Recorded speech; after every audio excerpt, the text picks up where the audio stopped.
sauteed mushroom with wine.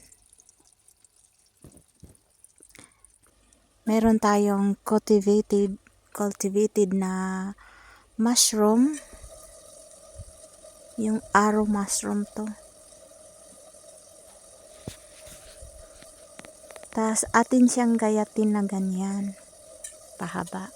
Ay kahit ano na, pwedeng kwadrado, pwedeng pahaba. Ikaw na bahala. Nakakain din yan. Ganyan. Tapos magpainit tayo ng olive oil sa ating baro. Meron tayong pinong-pinong pagkahiwa na ahos at saka dried bell pepper. After that, maglagay tayo ng isang kutsarang harina. At saka natin ilunod ang ating mushroom. Ayan na guys. Nakaligtaan ko lang. Lagyan natin ng asin.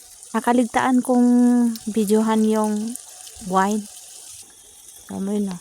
Kasi nagsilpi-silpi ka pa kasi ako eh.